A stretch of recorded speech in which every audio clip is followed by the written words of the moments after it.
Are you tired of your islands looking like the Taco Bell bathroom? Say no more. Here is the guide just for you. In this video I'm going to be explaining how to decorate your islands and make them beautiful in my singing monsters.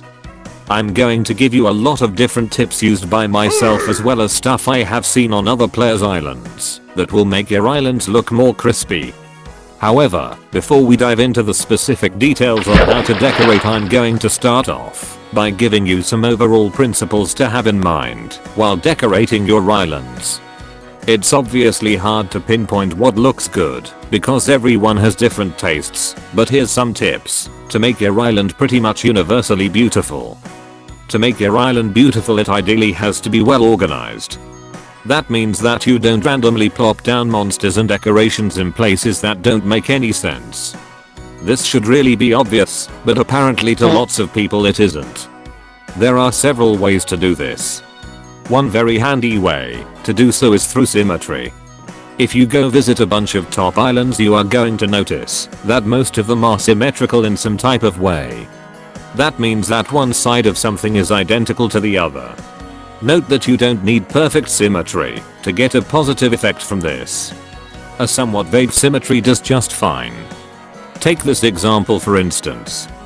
Here, the monster placement is kept symmetrical, but the actual monsters differ between the different sides. The island still gives off a sense of order because the monsters on the different sides take up the same footprint.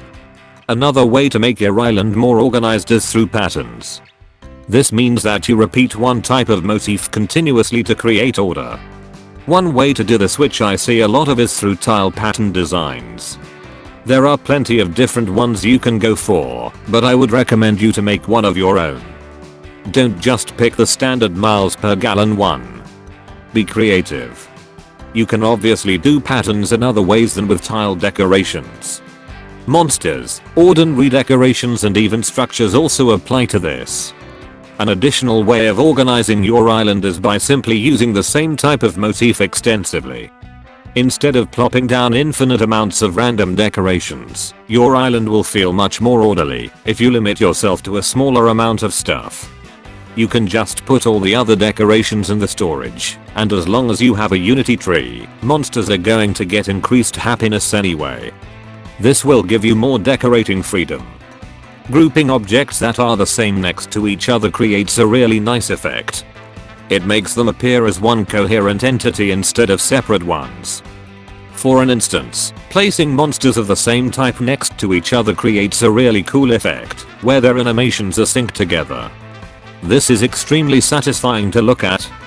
Even though organizing your island has an undeniable positive effect on your island, too much order can be just as bad as no order. Even though it can create an interesting effect, the island becomes rigid and monotone. The ideal to strive for is thus order, but with variety. This means that in between your order you add things that break up the monotony. This is actually very easy to do. It's adequate enough to just have different types of monsters on your island. I just want to point out that you definitely don't need to follow my tips on organizing your island. There are plenty of islands that don't follow these principles that are really cool. It just becomes a little bit trickier. Another principle to have in mind while decorating is theme. Your island doesn't necessarily have to have a theme. Most islands don't, but it goes a long way at making your island more interesting. The theme can be whatever you want, however ideally it should fit with the actual design of that type of island as well as the monsters that go there. This gets us to the next thing, which I need to mention. The more your decorating fits that specific island, the better. For instance, maybe it doesn't fit that much to spam base string bridges all over your Earth island, but I'll let you be the judge of that. So yeah. Basically adapt your decorating to the color scheme and theme of that island and the monsters that go there. Now I'm going to go into more specific details and tips on how to decorate your islands. One thing that's definitely going to have an effect on your island is the size of your monsters. You may want to approach this in different ways depending on the effect you want to have. Bigger monsters obviously make them stand out more. This can be great because it makes your island look more filled out and the animations add a lot of movement. However, this can also be a flaw. For example, big monsters can cover up and take away the focus from your tile pattern decorations. My tip for that scenario would be to just have more space in between your monsters, but sometimes you don't have that possibility. If you want your monsters to stand out even more, you can always bigify them. I'm personally not such a big fan of this because in most cases it makes your island look kinda silly. Either way, if you do so, just make sure you put your bigified monsters far back on your island so that they don't cover up all the other monsters. And also, please don't bigify wabuxes. Having lots of movement is also really nice to have on your island. Apart from the ways I already mentioned, globes can be a really great way to add more movement to your islands. I think a lot of players underestimate the creative power of globes because barely anyone uses them. Perhaps it's because they take so infuriatingly long to get. On that note, I recommend that you just do the 3 basic colors of globes, unless you only plan to do something small, because these guys are extremely tedious to get.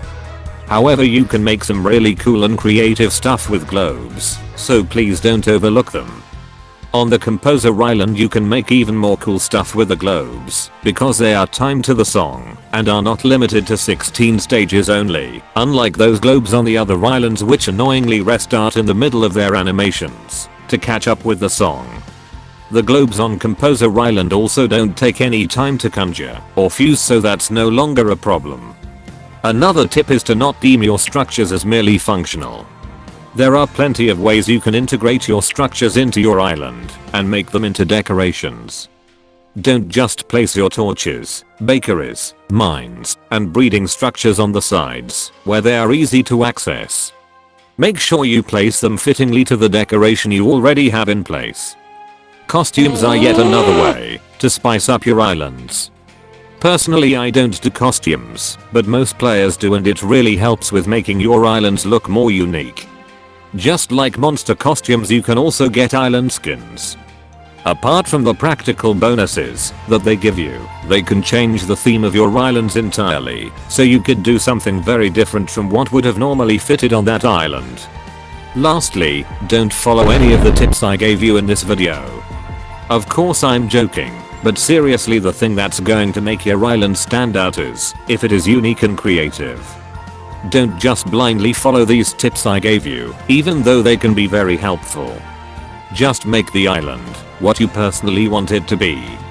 Also, don't get the disters. This will make your island so much better. The disters are useless pieces of crap.